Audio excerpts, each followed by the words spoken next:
Hello. Hey, Soraya, it's Jeff. How you doing? All right, yourself? I'm doing really well, because it's time for another podcast. Woohoo! And we got a guest today. Do you want to tell our listeners who we're talking to today? Man, what a guest. From Green on Red, Jack Waterson. Yes, I am looking forward to talking to this guy.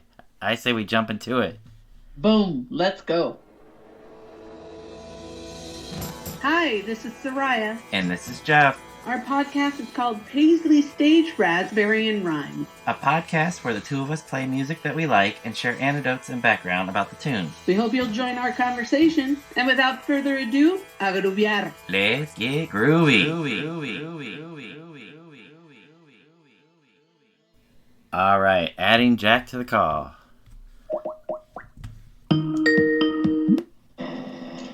There he is. Oh, shit.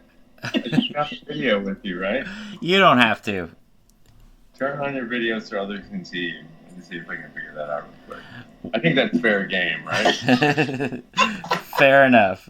I'd rather see you when I'm talking to you anyway, so I figured Skype was the better option because my phone will drive me fucking nuts. So we're only recording audio, so it's me and Soraya talking to Jack Waterson today. And it looks like you're in your shop. I am. Do you mind telling our listeners where you're talking from today? From my store, which is in Highland Park in California, called Future Music. Oh, nice. I want to learn a little bit more about that later on, if you don't mind. No. So, Jack, if you don't mind, we're just going to jump right into it. Go. And for our listeners on today's show, as Jeff and I mentioned at the top of the show, we are talking with the one and only Jack Waterson, one of the original members of Green on Red. And since then, Jack has gone on to do some really interesting projects, all the way up to his most recent release, Adrian Young Presents Jack Waterson, and his work with the Midnight Hour, which we'll get into a little later. But the bottom line is, Pat Thomas said we absolutely had to talk with Jack, and we absolutely agree. So we want to welcome you, Jack, to Paisley Stage Raspberry and Rhyme. Thank you for having me. I appreciate it. Yes, thank you for joining us. But if you don't mind, like Soraya said, we wanted to start off with Green on Red. And we talked with Chris Kakavez on our show about the start of the band with... I listened to the show. Oh, interesting. Well, I saw that he did it, and then you guys asked me, so I figured the most logical thing I could do was sort of listen to Chris's thing and see what he said, and, you know. Nice. If there's any editorial commentary or not. So the first and most important thing, he says the band was called Serfers, not the Surfers. Was he wrong? No, he is correct. We deliberated this recently, and we didn't like bands that had a "the" in front of the name. Okay. So it would have been the logical thing, perhaps, to say the Surfers, but we chose to call it Serfers. Okay.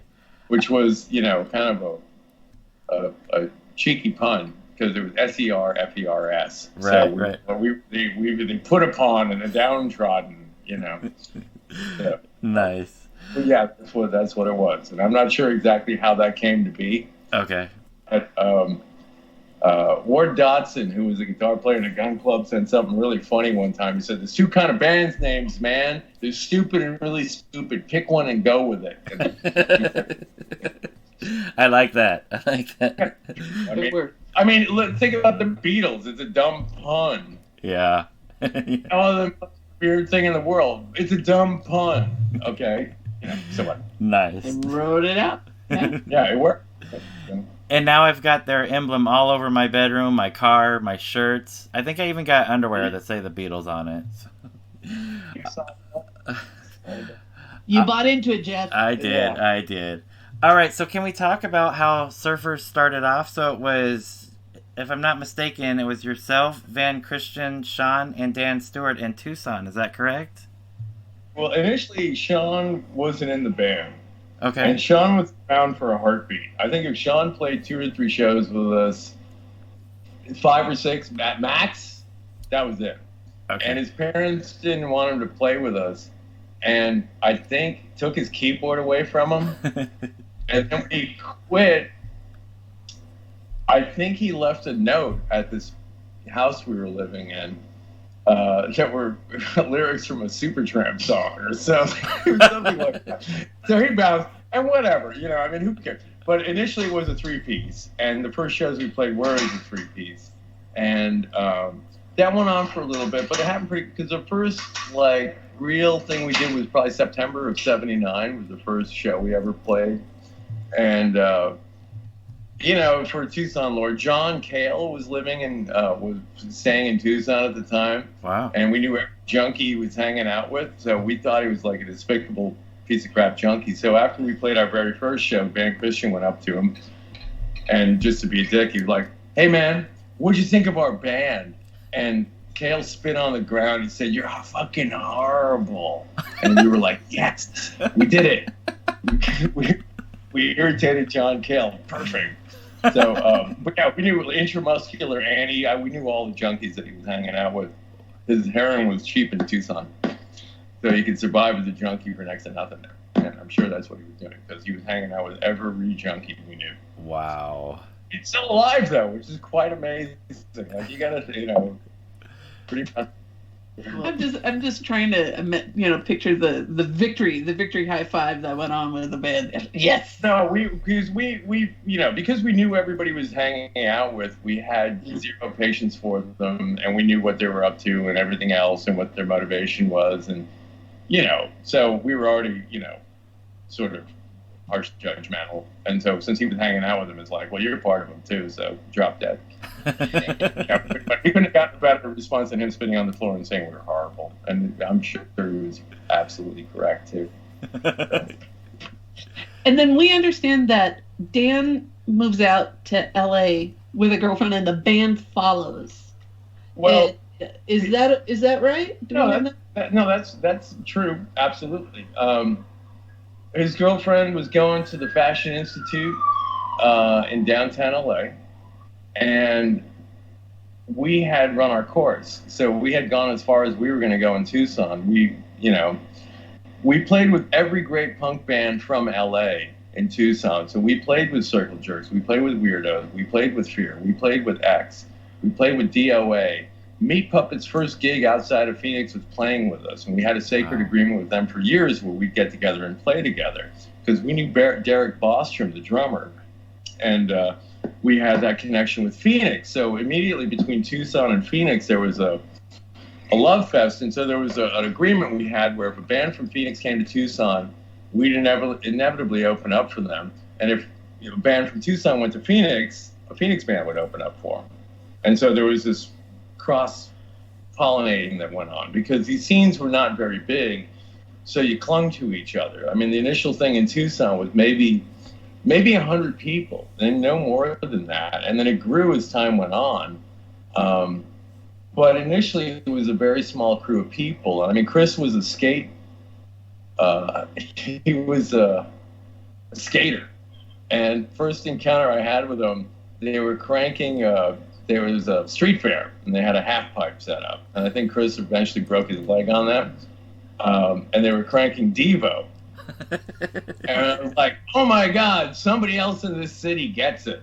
And there were these little kind of fractured particles of people around town. But, in a city that size, you knew everybody, or you knew somebody that knew them. So then to gather all these people together, and they were all the same people that went to the Rocky Horror shows. And they were the first weirdos you could get into a room, and we all played a dive bar in Tucson called Pearl's Hurricane. And I'd had a party with a roommate of mine where we got all these people together, and a couple of bands played in our living room.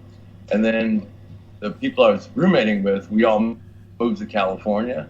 I hitchhiked back after taking acid one night, and I decided I was going to go back to Tucson because some friends of ours were playing the rock club where we'd all get pushed and shoved and called punk and blah, blah, blah, blah, blah. And it was like victory. And then I was going to go back to college. So I go to the show. I hitchhiked back to Tucson from Dana Point, which took a good day. Certainly a long evening.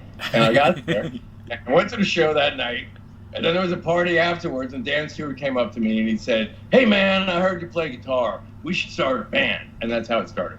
Wow. Really. And I knew Dan before that, and I didn't like him.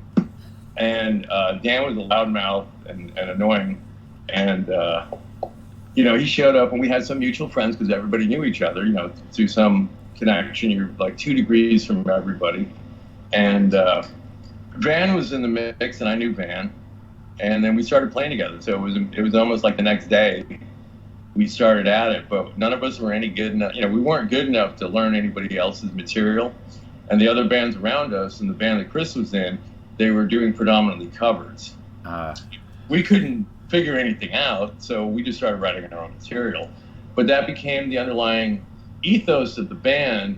Was we got to a point where we were playing constantly. We played every week, and we kind of had the most weight in town. So we could, we played with all these great bands from LA or wherever else, and we were playing to the same audience. So then it became just sort of a free-for-all creatively, where we had an agreement, we wouldn't rehearse things that we knew. We'd only work on new material. And then we'd rehearse every day at about 4 o'clock because it would get cool enough to actually be able to be indoors. And then we'd play for 3 or 4 hours and party or whatever. But we wrote constantly. So we were all contributing, and, whatever came up. I mean, I did a song where I sang and I stole my sister's clarinet, and I would wail on this clarinet as part of the song, and all right, we did it, and then we do something else. And wow. then, sometimes these songs would stick around, sometimes they wouldn't. There's a good testament to all of it. The last thing we did in Tucson was a radio show, and you can find this, it's all over KWFM, and they would they had the bands in Tucson do their set, and then they would choose a couple of songs. Well, the song that they chose was the song Green on Red, where we took the name from. And so that show, you can find it online.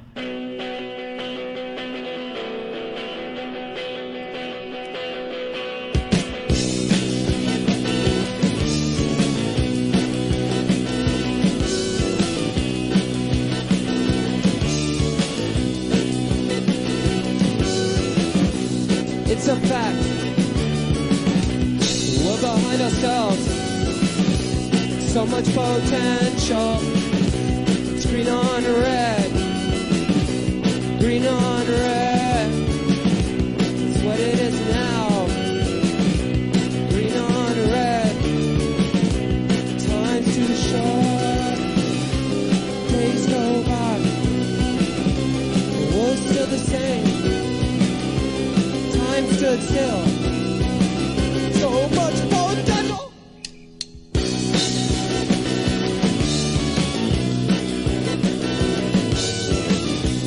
It's so true. So behind ourselves. There's so much potential. What happened? Green on red.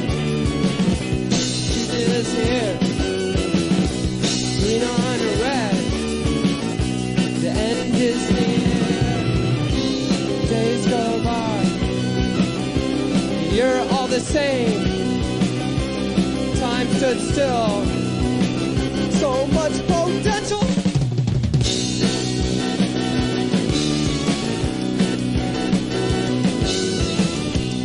It's so sad, this green on red. Nothing happened the way we planned.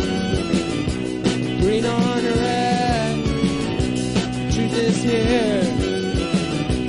Green on red, I'm so scared. Days go by, nothing changes. We're still the same. So much potential.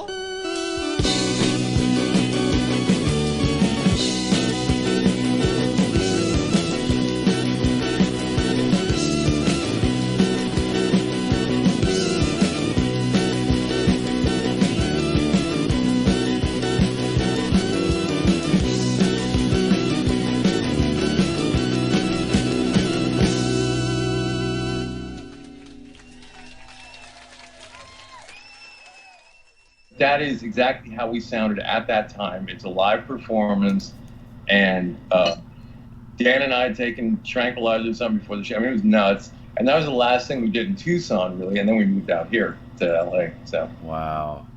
And yeah, crazy. To go from that tight-knit community to then come to LA, was that a tough transition, or was it really pretty easy?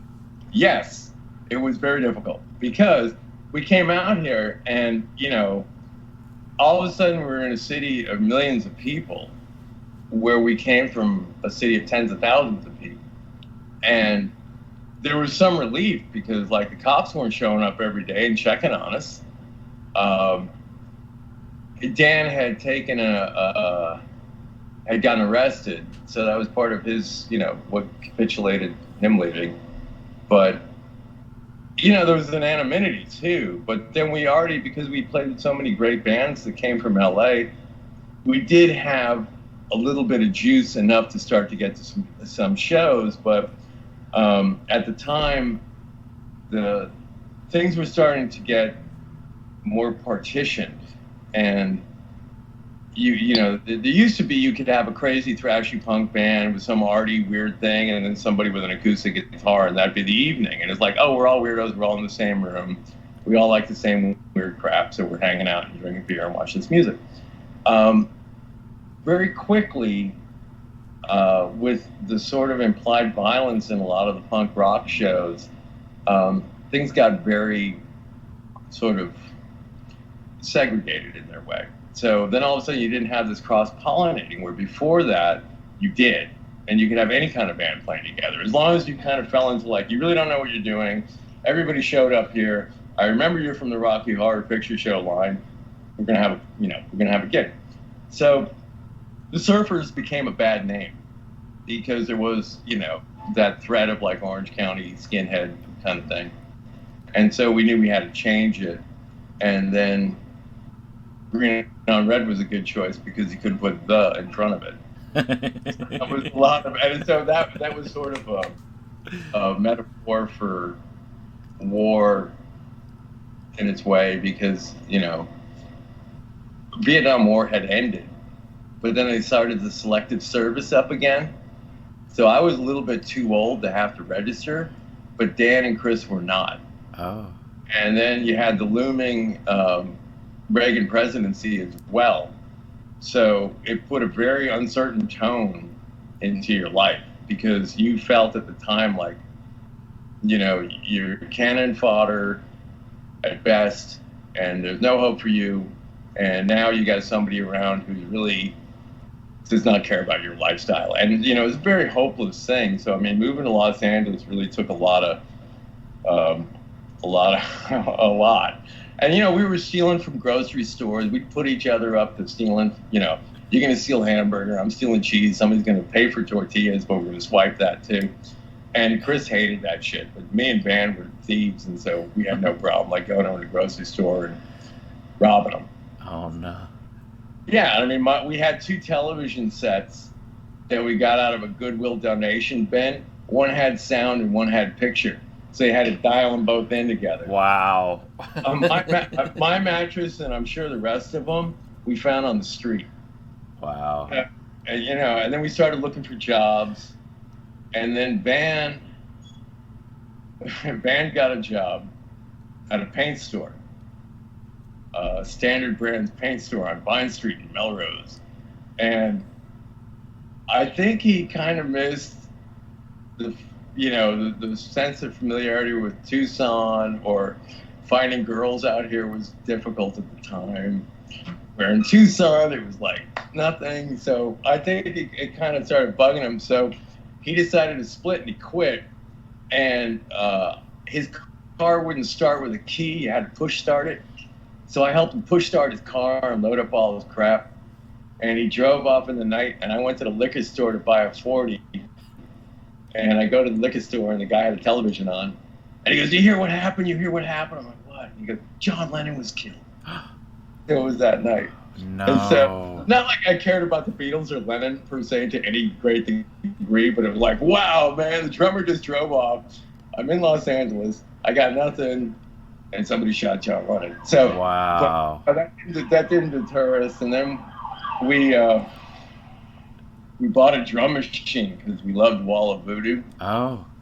And that first record by Wall of Voodoo, which I think is a masterpiece. But seeing them live, because we knew this band Monitor, who was related to people we knew from the Human Hands and like Pasadena art. Like, what was it? Keith Mitchell. Rides Harley, right? Wasn't that the record? Yeah. Bee People and all these bands. So we kind of knew these folks. So we knew Monitor, and so we saw them at the Whiskey opening up for Wall of Voodoo, and my God, what a great show, man. I'll never forget that. That was really... Wall of Voodoo was that first EP, and that is just undescribable music. Wow. But I would say we played with a drum machine, like maybe once or twice, but none of us could figure out how to really use it. Then Dan had a roommate. He and his girlfriend lived in a house with, they had one dude was a gay guy who was really cool but crazy, and then this woman, and she was from San Francisco, and then her boyfriend showed up, and he was this guy, he's a drummer, and he played with Lydia Lunch in 1313. And so we got to know him, and then eventually asked Alex to play with us, and that's how we started playing with Alex McNichol. So we kind of poached him from 1313. Wow. And Alex was great. I mean, a wonderful human being. He's greatly missed. I mean, Alex passed away, I don't know, probably 10 years ago, 12 years ago, something like that. And longer ago than that, actually. But, a greatly missed individual. A wonderful human being, and had an amazing story. His name was Alejandro Francisco McNichol. Wow. And his mother was Mexican. His father was an archaeologist, I believe, working in Mexico. They met, and he was killed like in a car crash or something like that. And then his mother snuck him up here and moved up to the United States with Alex. And so his name was Alejandro Francisco McNichol. And later on, when we had the first tours of Europe, we had to get passports. And we're like, okay, we're going to go to the passport office. We're going to go. And Alex is like, I got an issue, man. It's a kid. And so but it was easy to sort out at the time. I remember it wasn't that big of a deal. Like, we managed to figure this out somehow pretty quick. But anyway, I mean, he was a charming dude. And I mean, Alex had a great business sense, and his intuitive business knowledge really helped Green on Red get anywhere, because Alex could come up with plans, and he came up with a scheme of, we'd look at the LA Weekly and we'd see bills that we want to be on, and we'd call them up and we'd say, we want to play, but we don't want any money. And we would show up and open the show and get out. Wow. It worked. I mean, that worked really well. And because we came from a real insular community in Tucson, where we had been, sort of primary people in that little movement, for whatever it's worth, and party. Like, the party was always at our house, whether we played or not. People would show up, and like, you don't want to see these people. They're gross, a lot of them. But anyway, the party was always at our house, because we had this, place where I lived. Dan and Van originally lived in that place. Chris and I got thrown out of a house on Christmas Eve. We were living in. And so we ended up there crashing on their couches. And I eventually moved into the basement of the house, because nobody lived in the basement. So I took the basement. Because in Tucson, there's never a basement. And it is a little bit cooler. Oh, okay. Bonus, man. That place, it was kind of a squat. And there would be long stretches of time where we wouldn't have electricity or water, some utility would get cut off or whatever, and it was, really squalor. Like, it was real squalor. Every night there was some crazy episode there, like somebody showing up, partying every night, listening to music, getting high, people trying to break in, fights, everything would go on in this place. And so, but that was our little thing there, So when we came to Los Angeles, we didn't have that. So part of it was, there were bands that we knew, but, we realized that when you're friends with these people and you play gigs together, you're going to get your other friends to show up. It's weird the way it works, right? So, like, if we're all friends, we get all our friends' bands to play, then, there's a thing. So we kind of used that same sort of thinking when we moved here. And it took about, it took about a year and a half for us to sort of come up with a reasonable way of operating. And, we were all working and doing what we were doing, but we constantly rehearsed and we constantly played shows and pushed ourselves and, kept writing and writing and writing and writing. And at that time, Dan really started to excel as the writer. Okay. And, to me, it was like, I'd rather put my shoulder into something, somebody I believe in artistically. Chris was always miles and miles above us as a musician. And, when I met Chris, he was probably about 17 or 18, and he knew every Bowie song. And so we could sit and play and sing all these Bowie songs, whatever else, but that's how I got to know him. And again, friends of friends kind of thing. But a marvelous individual and great player. So he added so much. It made it real. And then the tonality that he played with, because he played predominantly in organ, immediately would bring this sort of 60s sentiment to it, but not like but the instruments from them. And we all grew up listening to AM radio at the same time. So this sort of thing leaks into your consciousness and, 20 years later it comes out of you. So it's basically what it is, because if you do the math and you think about it, well, yeah, it's about a 20-year blip, and then all of a sudden you're making music and it sounds like the stuff you listened to when you were a kid, going to the beach or whatever on AM radio. Right. So, the hook, the chorus, here it comes, yes! Where I grew up in New York, radio was brutal. If it was a hit of the day, they'd say, well, that was a great song. That's charting at number 42, whatever. We're going to play it again. And play the same song again. And so you get pummeled by all that. And, I was, weird enough, my second grade teacher in New York, her husband was Neil Diamond. What? And it was right when Neil was getting known as a singer. Wow. I was a songwriter, but not quite as an artist yet. So he would come into school. So I remember seeing him, and this was, I don't know, when it was 65 or 66, and he'd come in, and he looked like folk singer that kick your ass, and then he'd sit and play songs for us or talk to the kids and ask them questions. And I screwed up his tape recorder once messing around with it. And he was friends with my mother because my mother was a school nurse there. So, I had plenty of influence, You can't help but sort of revisit that stuff. And I think, to bring the conversation germane to Paisley Underground stuff, if you look at everybody, they're all basically the same age. Right. They basically grew up listening to the same crap on AM radio. But then they all were influenced by punk rock. And the liberty of, I point out to people that you really, to understand that time period, Rocky Horror is a big deal because all those people went to those. And the whole thing about Rocky Horror is don't dream it, be it.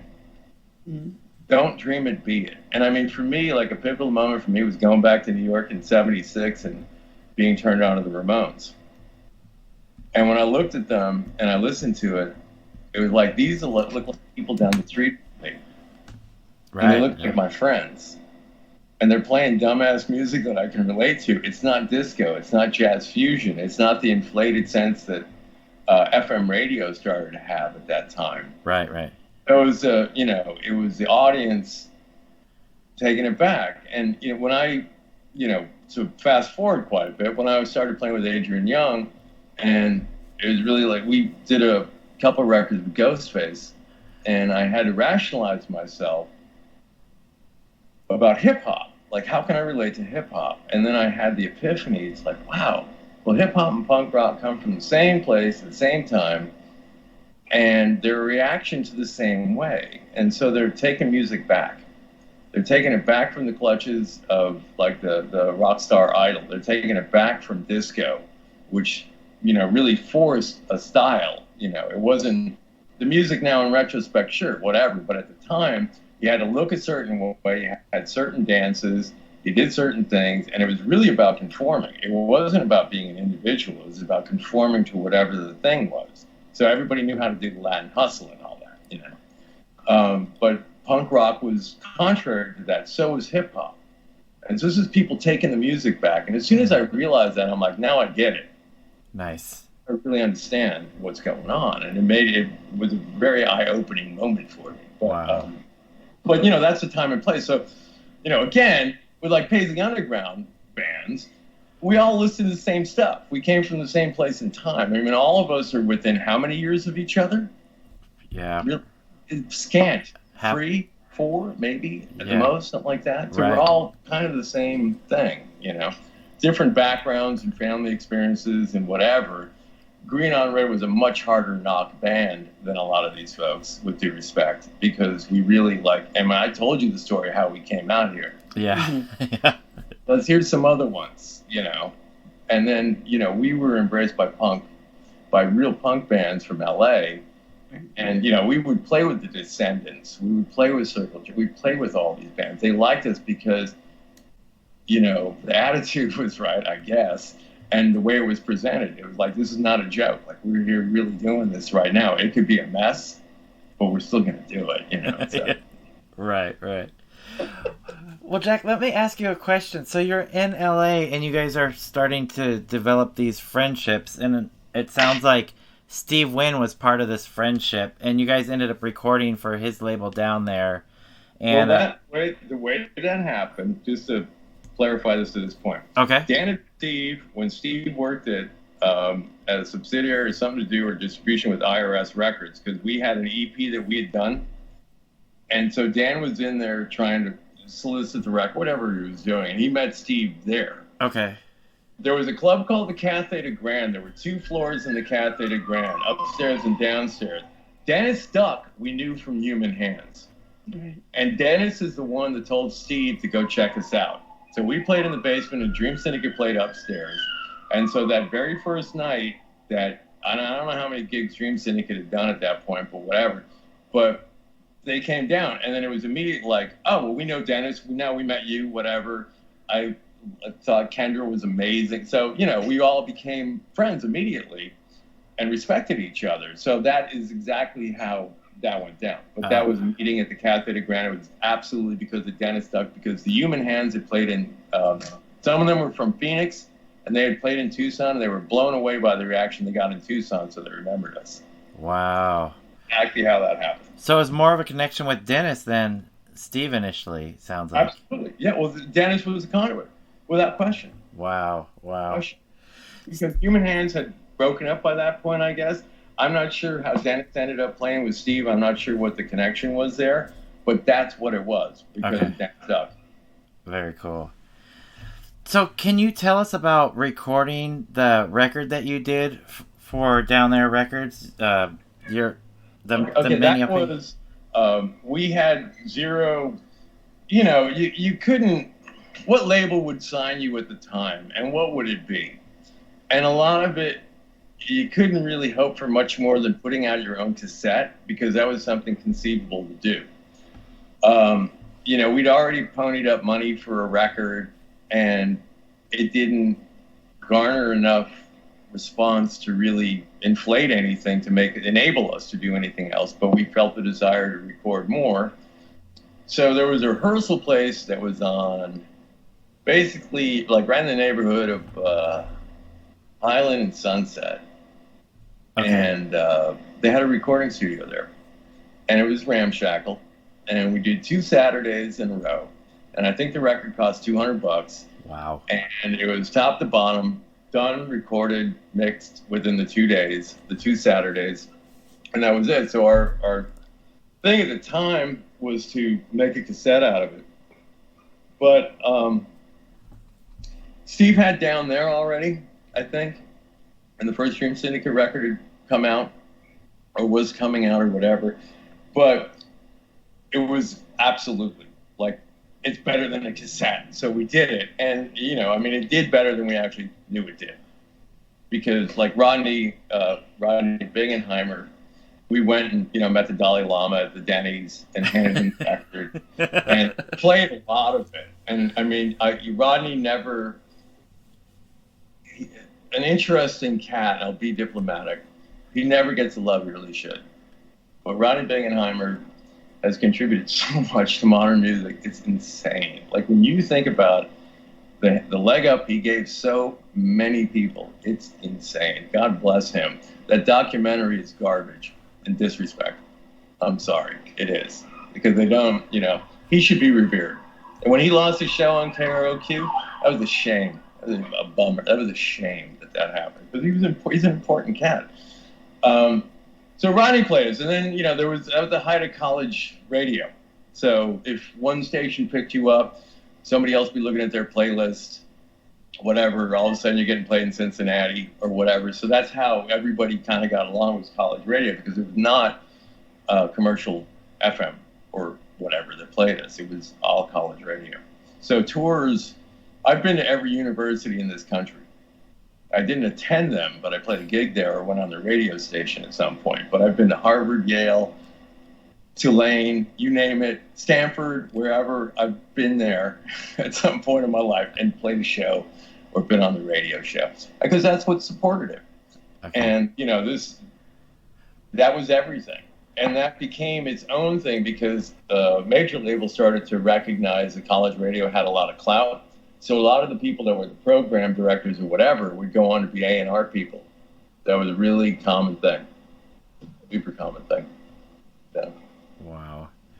So Jack, one of my favorite songs off that record is Black Knight. With it's got that kind of like Ventures beginning with your bass line and Dan's little whammy guitar part.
That's one of my favorite tracks off that record right there.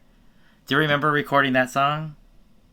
Well, I remember doing the record, but all the material, because, bear in mind what I told you before is true.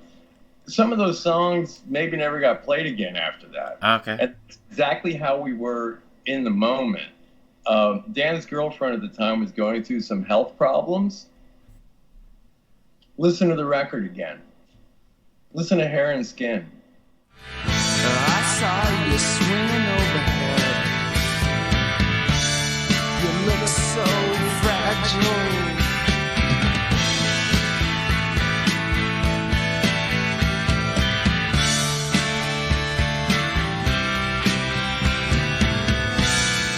Don't you know her eyes were red?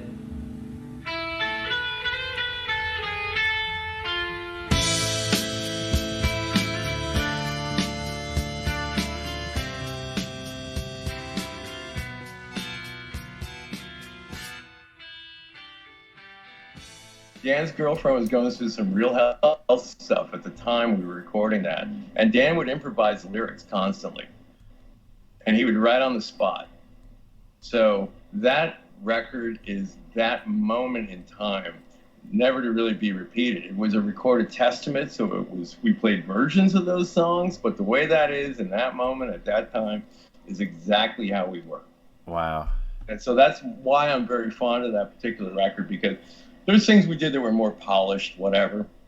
But that is exactly what we were like. So that was like what a show was like, that record, because there's no separation between that feeling and how it was live. It was exactly the same thing.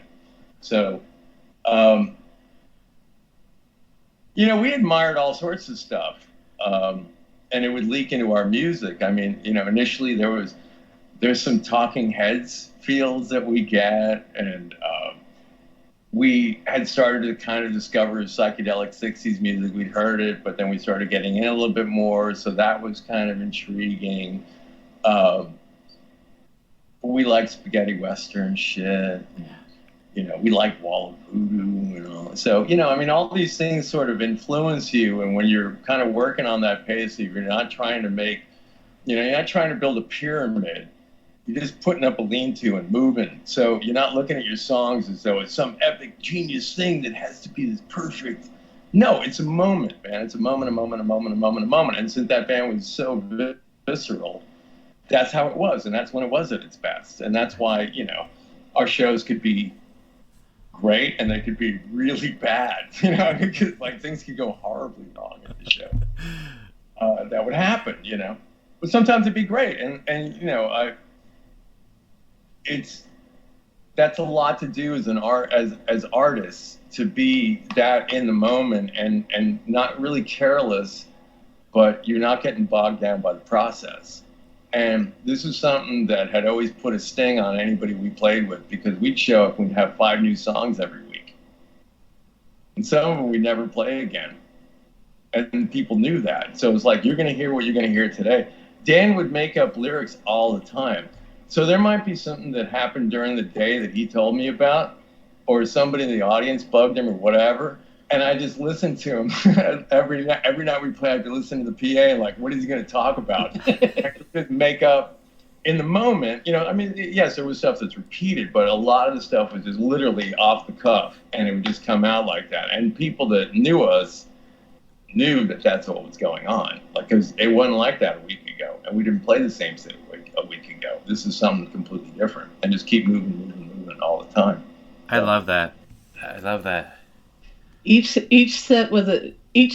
show completely different. I mean, and the fact that Dan was creating off the cuff, we all kind of took that stance too, because Chris would go out on a limb all the time. I would do whatever I was doing, but my job was more to me, what I tried to do was just play solid and don't embellish, and just give a foundation for things to happen. And if that worked, great. Sometimes that wouldn't work so great, but whatever. That was kind of my goal. So I never really wanted to embellish the music that much. So, in retrospect, I listen to some of it and I go, I could have played a lot more notes than that, but I don't really care, because it fitted at the time and it seemed right. And when I was doing it, it seemed right. So I'm cool with it, I'm totally good with that. But, so like I said, that record in particular is very much what we were like at that moment. Wow. Yeah. I want to just move back a little bit. You mentioned Rodney Bingenheimer and how vital he was to so many artists. For us to even brainstorm a list, we'd be here all day. But one of the things that Jeff and I have found in talking to different members from some of these Paisley Underground bands and people in the scene at the time is there are some common links. So one is the importance of the recycler band member want ads. You had to find someone. Obviously, Rodney. Yep. And then these band get-togethers. And Jeff and I have heard rumors, thoughts of something referred to as the green on red barbecues. Well, what that was we had a duplex off of Melrose and Wilton, and 45 Grave had one of them too. Oh. They were like on the other side of the pathway, a couple of spaces down. Okay. And so we knew them. And obviously, because Paul ended up producing Guests and Lodging, but we knew them well. And boy, they were a mess. And so we would run into each other at 3 o'clock in the morning. But, you know, one lesson we had learned in Tucson was by having a larger sense of sort of friendship, community bullshit. You got more friends who are bands you like, so you get together and you play together and whatever. And these people are interesting and artistic. So, you know, I mean, a band that we immediately became friends with was Rain Parade. Immediately. We played at Cafe de Grand, opening up on a weekday night for Jennifer Miro, who was in the Nuns, if I'm not mistaken. And so I think we did our sound check first, and they saw us, and then they did their sound check, and we watched them, and we're saying to ourselves, why, they got a keyboard player. It's pretty cool. So we became friends immediately after that. So the Green on Red barbecues were a Sunday, and we had a little hibachi grill, and I would just we'd start cooking for anybody that showed up. And this would turn into a party. And so it was like a weekly thing. So it wasn't like you had to check and see if it was going to happen. It was going to happen. So now all sorts of people would show up. So it was not just limited to, you know, people that later went on to be qualified to Paisley Underground. You know, I mean, 45 Grade would show up. Any of their associated people would show up. You know, the people that were in Rick would come by. You know, I mean, whoever was around, it was an open door sort of thing.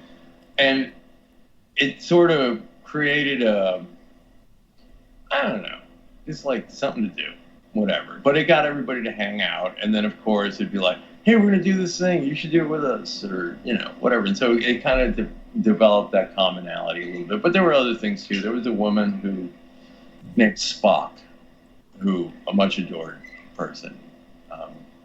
Spock had a breakfast, and so she would host a breakfast periodically. So that was like Bangles would go there, and the Long Riders, and so I went a couple of times. And like, hey, we got breakfast. So, but you know, it's just really just, you know, like, because you got nothing, right? You got nothing. So the only thing you do have is yourself. So how you use your time, what you choose to do with it, the people you make friends with, what, you know, the effort you put out, all this kind of stuff matters. And this is just something that we did regularly, and this existed before there was ever any Paisley Underground or any of them showing up. You know, we had started that a while beforehand. But it was just literally like something to do on a Sunday. Nice. And it was funny because, you know, you have some extremely strung out people showing up, and I'd be feeding people and be like, I'm thinking to myself, this is the only time this week you're actually eating anything. And you're hanging out. And this is it. Wow. And then I'll see you next week, because it's like feeding stray cats, you know. But that was it. So, I mean, it's not like, you know, anybody ever sat around and calculated anything, as far as I know. And it was more sort of time and place, and the fact that we all started playing gigs with each other. Yeah. So that's really where the tipping point is, because it was comfortable.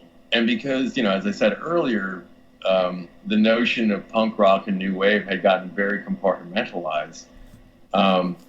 This was an easy notion to put over.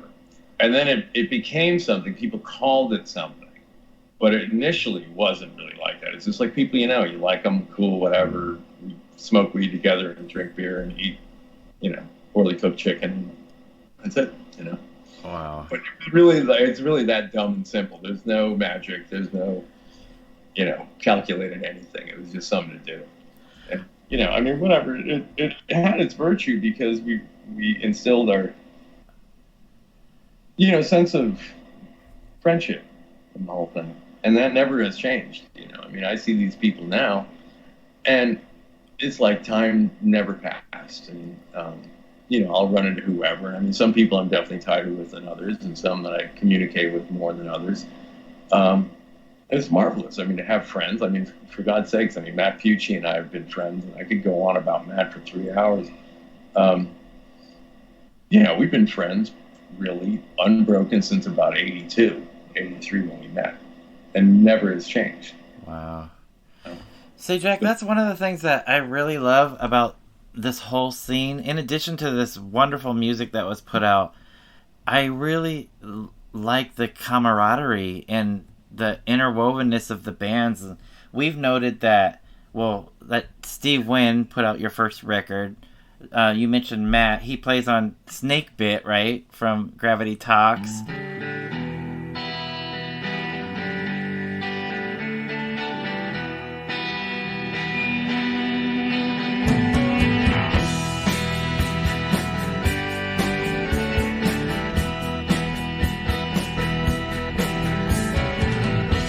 Touched fire, but I felt ice.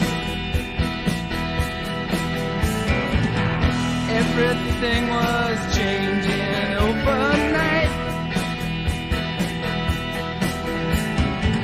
I looked up in the air, going higher and higher. I knew I had to get through the mire.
Matt started playing with us because for Dan to be singing and playing and carrying the weight, and especially when we started touring as a 4-piece, it was a lot. So Matt was not the only guitar player. Matt was one of many. So it started to turn into a thing when we toured as a 4-piece. The different people we knew just started showing up and wanted to play with us. So Brian Ritchie from the Violent Femmes used to sit in with us all the time. Pete Buck played with us a number of times. Dale Duncan from Flying Color played with us a lot. And it could kind of be anybody. Wow. And like, hey, cool, right, okay, cool, you're going to play the song with us. All right, we're going to do 2. All right, cool, let's go. And, we could teach people on, like, Pete Buck was a very sharp cat. Like, he was really very swift. And I remember, like, Chuck and I, a couple times, he played with us, and I could show him stuff with one finger on the bass, the progression, just with one finger so you can clearly see what the notes are. Go through it one time and he'd have it. A sharp dude, like really sharp dude. Wow. He really sharp guy. But they all were great. Ryan Ritchie was great. He was, a really good musician. I mean, he played bass with Violent Femmes, but he was a really good guitar player. And so people would just show up. So it was like, you found out we were playing and you're showing up. Chuck did that, actually, Wow. He showed up at my house when we were playing at a club called The Music Machine. I didn't know he was going to be there. And so he showed up. He was like, oh, shit, Chuck's here. And so we had him come to the show, and we showed him 6 songs backstage, and he went out and he killed it. Wow. Chuck became a guitar player because, we knew him already, and we knew he was a great player, and we liked him, and he could do it. And but the weight of the live performance was a lot on Dan, and tough. It was rugged on him. And, you'd have to ask him for details of all that. But I can tell you that it was a strain on him. So when we'd have somebody else come along, perfect. Matt, because we were friends and he liked what we did, he loved doing it. And so he was very easy to get. Like, there was a KPFK show that we did where Matt plays the whole show with us and just goes. And I mean, Matt's a fantastic player, and his musical sensibility is profound, so he can add.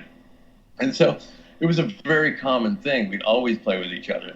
And that was, a tradition. Like, there was a festival we did in Italy, I think, and you can find us on YouTube, but the Rain Parade plays, and then they bring us out and we do an encore, and it's a Green on Red song. And it's all of us on stage. So it's everybody. And we're all playing. So, Prophet Thoman, Matt Pucci, Steve Roback, myself, Dan, Chris. Who was our drummer at the time? I don't know. I don't think the drummer was there. Can't remember the drummer's name from the Rain Parade at that time. Kicked myself. Willie Glenn. God rest his soul. Was it Eddie Kawa or? No, it was after him. So, had some dude I wish I could. He was a really nice guy. Had long brown hair. Mark? Was it Mark? Could be, yeah. That sounds more like it. I honestly can't. Wow. But anyway, that was a very common thing. But it was because, a mutual love thing, and then there was just the right kind of like wild abandon. And Green on Red, because it was so kind of loose anyway, it wasn't a problem to have somebody just walk up and start playing, because we could all kind of figure it out real quick and go. And the songs weren't arranged in a way that they were demanding. They all had, you could keep going on any progression, because Green on Red stuff was never that, finite a composition. Right. It's parts, and you can play the parts as long as you want. So you could, like some songs would go on for 15 minutes sometime because of that, because you just keep going around and around and around and around and around. And it wasn't like some like architecture in the song that forced you to quickly make a conclusion. It lent itself to that. So. I like hearing these stories because it just shows how fluid you guys were too. Being able to introduce new elements, new players, and just kind of take the song in the direct, like you said, what we were feeling that day, that's what you got. Yeah, well, and it's firmly rooted in recklessness. So bear that in mind. I mean, it was reckless. I mean, we all were not afraid of getting high and drinking and doing all that. I mean, and all of it again. And so the shows were wild, but, you know, we enjoyed that, I think. And people seemed to like it too, because, I mean, crazy shows would happen. And you could tell, like, you know, the greatest feeling you can have as a live performer is that feeling like, you know, you really gave the audience something. To remember, like, I gave you, like, tonight, I hit you so hard, you're going to have a mark on you. Like, that feeling, that's the best, man. Like, 'cause when you do that, you're really living the life you should be doing and delivering what you're doing the right way. If it's bland or is okay, who cares, man? I want people to either really love it or really hate it, man. I don't want anybody to say that was all right. That's a loss. Right. Hate's beautiful, man, because it's authentic and it's never faked. Love is faked all the time. Hate is never faked. Somebody gonna tell you go fuck yourself at a show because they hate your band? Yes. Thank you, man. That's beautiful, because that's real. Like, anybody can come and go, oh, I really like the show, and they're like, oh, I really like the show. Well, yeah, you're telling me that because you ran into me in a hallway, not because, like, you really love the show, maybe, right? But hate always is authentic. It's always. pure. And it's a beautiful thing. I love being hated on in a show. That's the most amazing feeling. Really. I think you're the first one I've ever heard say that. It's true, though. I mean, think about it. I mean, if what you're doing is trying to get a reaction, you want a genuine one, right? And sometimes the situation is just such that you're going to get hated on. Like, people just, like, this is a wrong gig for you to be playing, or the scenario isn't very good. And, you know, I've been spit on, had bottles thrown at me, everything. I've been threatened after shows. I've been shoved, everything you can think of. I think it's amazing. I love it when it happens. And it still happens. So it's great, man. I love that. It's so interesting that you say this, Jack, because we have a question. Okay, so allow me to kind of set the scene, and let's see if you can share some more of that hate love story. Okay, so 1985, big year for Green on Red. Band releases Gas Food Lodging and No Free Lunch is released on Mercury, major label. The band plays quite a bit in Europe, and one of those shows, I think, captured on the bootleg You Can Run But You Can't Hide, which is a show in Rome, March 28th, 1985. So we saw a posting of this bootleg on a social network site, to which you responded, and I'm going to quote, "Italian bootleg. There's a really good post-gig fight story attached to this LP." End quote. So we got to ask, do you mind sharing this fight story? Yeah, no, I'll tell you. So there was a series of bootlegs, and there was one called 8 Miles High. That was half of it was REM and half of it was us. And we knew about it. And, you know, when you have nothing, and you've scraped, and you've stolen from grocery stores, and you've, you know, had bottles thrown at you, and been in all this crazy shit, moved your equipment in grocery cars because nobody got a car. When you've done this, and somebody steals from you, really? So that's where we're at now, right? So we got to the point where you're going to steal from us. So that's really annoying. And I'm East Coast, so I can't help it. We played a show in Rome, and there's a picture disc of this. And I generally don't leave clubs when I go for sound check. I'll stay because I don't want to stress getting back. So I just hang out. So I'm there, and I see these people rolling up with expensive recording equipment and setting up in a mezzanine. And here they go with, like, I mean, you didn't sneak it in, man. You brought it in, and they watched you do it. And you know them, and they know why you're there, and you're bootlegging the show. And there was a gang of them. So at the end of the night, I'm walking out with Dan, and I'm like, look at these motherfuckers. They've been bootlegging a show. And so we start in on them, yelling at them, telling them to fuck off and all that. Pardon my language.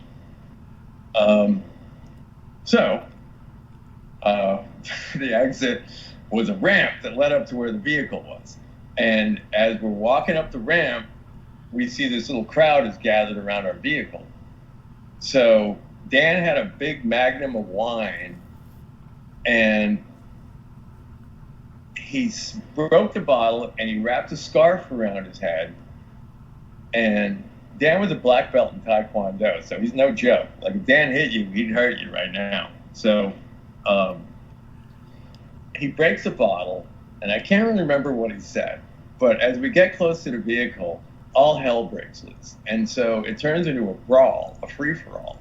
And so these dudes didn't punch, they kicked. So somebody come up to you, and their hands would be down, and they'd be trying to kick at you. So somebody comes up to you with their hands down.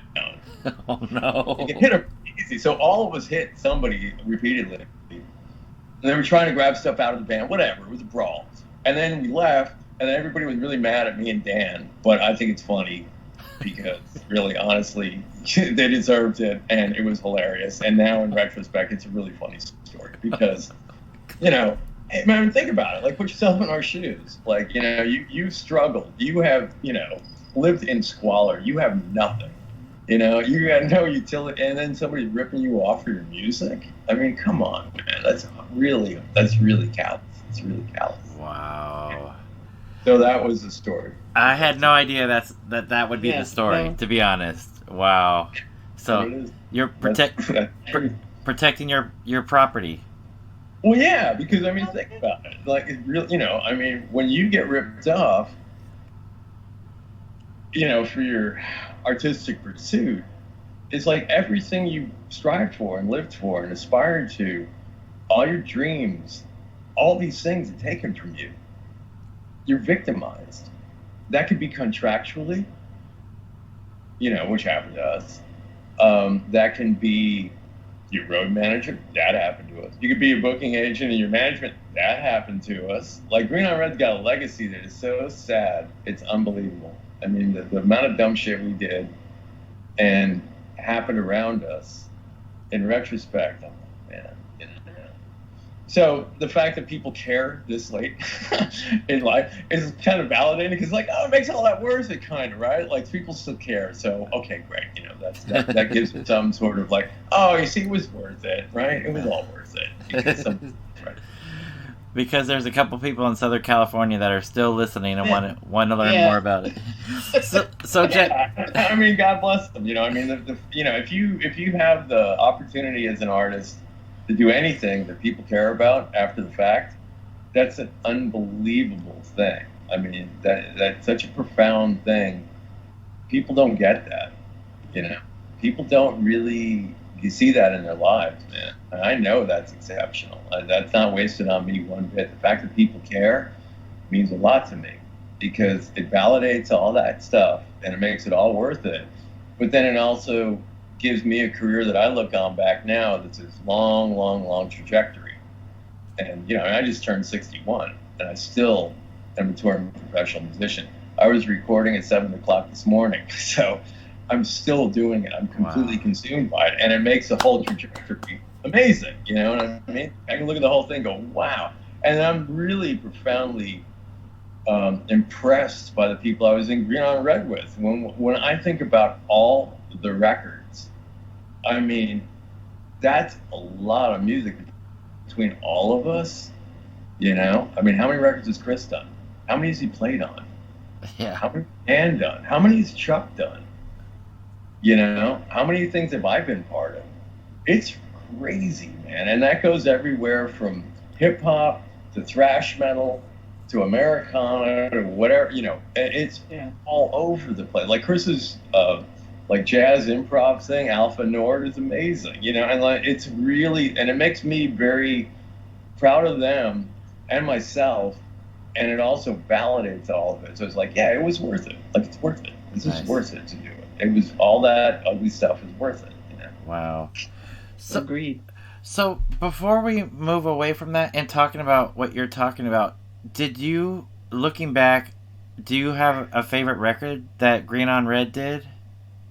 Was it that first Down There record? I'm sort of, I mean, I can find, I'm a little too close to it to really be able to say anything, because when I listened to it, I listened to the time and the place. And I remember where it was. I remember what people wore. I remember what we talked about. I remember how the day looked. So it's not easy for me to wrestle myself to a point where I can listen to it with a clear enough mind, be able to just go, is this any good or not? Did I really think that was good? I mean, there's certainly like moments that I think are better than others and whatever, but I'm also historically wrong. And I mean, historically wrong. And so I know that, and I've known it for decades. Like, I thought Brave Generation, that song was stupid. People liked it. I thought Aspirin was stupid. People liked it. So probably quantifiably the biggest song we ever did was on No Free Lunch was Time Ain't Nothing. And it's bum bum bum bum bum ba dum bum ba dum, and I'm like, this is so stupid. And it's like this autobiographical thing, and I'm just like, then nobody's gonna care about this, man. This is so dumb. And then the first time we played it in England, we played in Liverpool, and it was a packed out show. There must be like 1,500 people. So, opening chords of the song, and the place freaks out. And I'll never forget this, man. People light up and they freak out. Dan goes to sing, they know all the words, and they're singing it like a football chant. And I'll never forget, Dan turned around and looks at me, and he shrugs his shoulder like, well, whatever. And we just played the song and let him sing. And I was like, wow, that's crazy. I thought that was a piece of garbage. So, but I still to this day get people hitting me up through social media or whatever, and like, oh, I was drunk singing that song to this girl in a pub, and then I married her. We had 4 kids, whatever. So, like I said, you don't know as an artist when you do anything how it's going to affect anybody. So it's like flying a kite and cutting the string, and then go fly another kite and cut the string, because you don't know how it affects people. You don't know what they think about it, and you're not in control of it. And so for me, artistically, it's always been hard to kind of look at that with any clarity. I just can't. I just go do the best thing I can and put my shoulder in it and try and work at it, and that's it. And then completion. It's all completion. Get it over with. Do it. Finish the record. Write that song. Do that thing. Play that show. Whatever it is. But do it. Go do it. Because if you don't do it, you don't do it. If you do it, you do it. It's stupid, but it makes sense, and it does work. So. And then just the way we, that band Function set the tone for how I look at it, because this is my first real professional experience and what I grew with. And so it's never been any different for me. I mean, I'm still quantifiably the same person that I was when I was 20, and I still look at it kind of the same way. Like, that doesn't change, And I still, the people I play with currently, they know I'm historically wrong, and it's funny. Like, something will come up, and I'm like, hey, there's questions you don't ask me, man. Like, don't ask me where's the group going to eat. All right? Don't ask me that question. Number 2, don't ask me what song's next on the set list. I'm not the person to ask. And don't ask me for love advice. So, like, those 2 things, like, everybody works, don't ask. Leave me alone. I don't know. And because I don't know, because you do these things, and like, you can have your own impression, but like I said, it's somebody. When you make music, you make it for sort of yourself, but you're really making it for other people, because ultimately, if you put it out to an audience, it's theirs. Audience is innocent, man. Yeah. They're innocent. The people that come to a show, they're innocent. If they want to sit there and talk while you're playing, they're innocent. Go ahead and do that. If they want to throw a bottle at you, please do. You're innocent. You're entitled. You paid. You showed up. You put your shoes on. Right? You cared. Do whatever you want. I'm going to be here anyway. If there's 10 people or 5,000, it doesn't matter. Like, I'm still going to play the gig. It doesn't matter at all.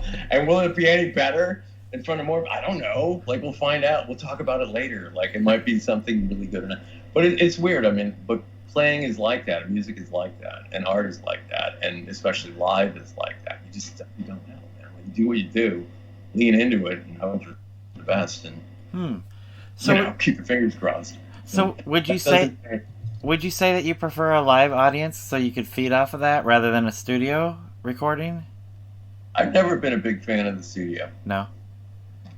No, because, I mean, I get its purpose and all that. And, what you're really doing is you're taking a moment in time and you're cementing it as something. So now this is what it is. Now, it could have been something different yesterday or tomorrow, but this is what it is. So you've now said, well, that's the version of it. That's what it is.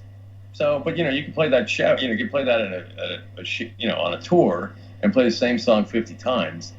And some nights you're gonna be like, oh my God, that was amazing. Boy, it would have been good if we recorded that. But it's out of your hands at some point because these things happen and then it's over. It happens and it's over. So the live thing, there is a more immediate response to it. But I think what I really like about it is that's the ultimate execution of the art form. Because a live show is like, imagine a painter, and every brush stroke, you see the brush stroke and it disappears.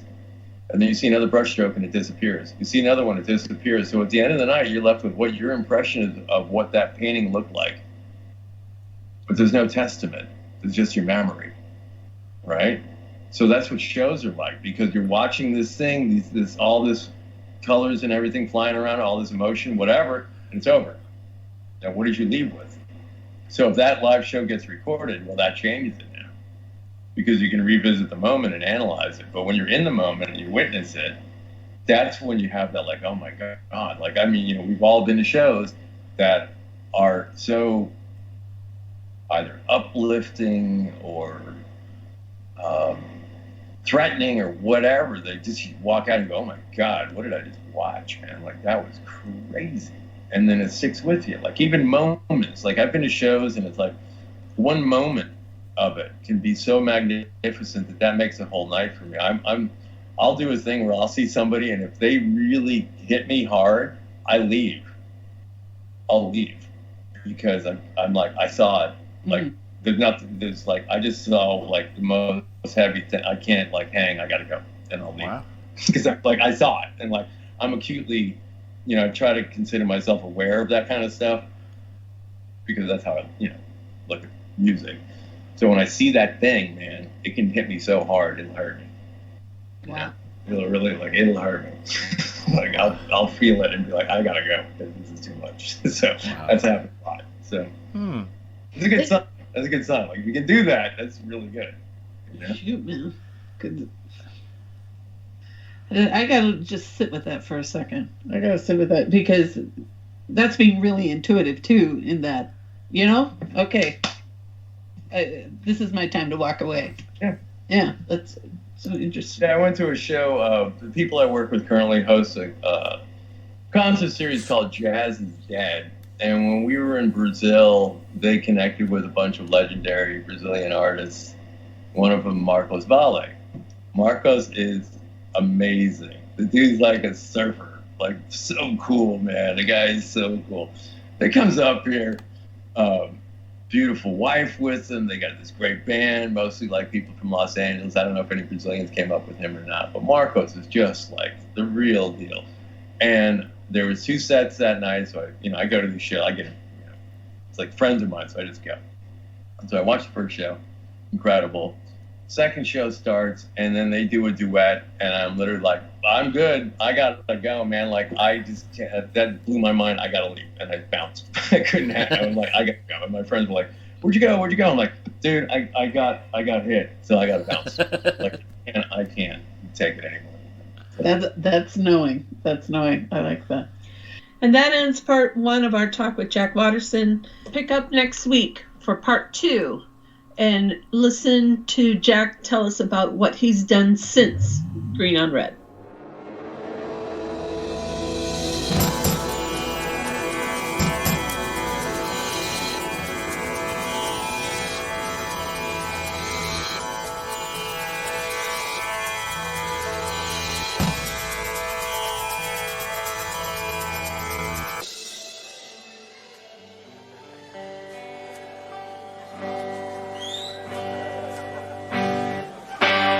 Walking down dusty roads, looking for horny toads, with the sun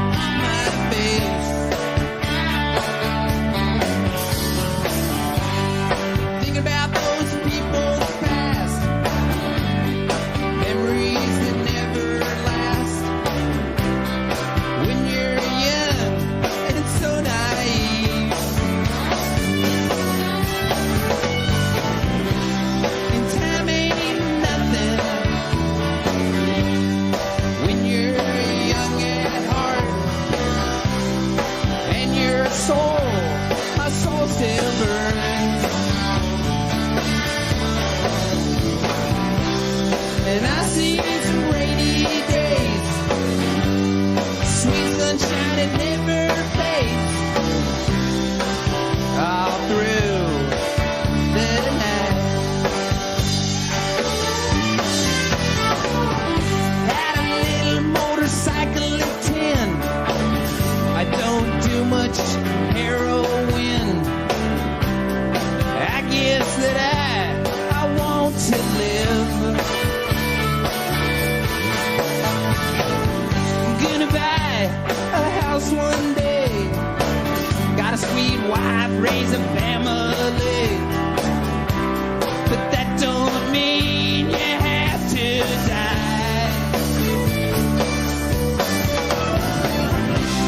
And time ain't nothing when you're young at heart. And your soul, my soul still burns. And I see some rainy days, sweet sunshine it never fades, all through the night.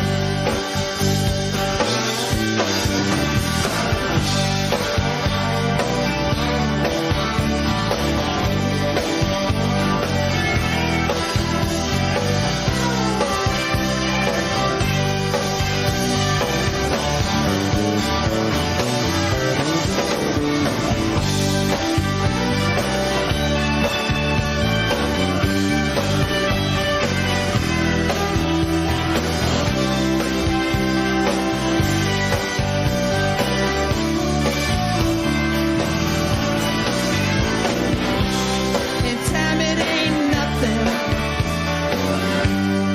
when you're young at heart. And your soul, my soul still burns. And I see some rainy days, it's the shine well it never fades, all through the night, all through that dark and lonely night.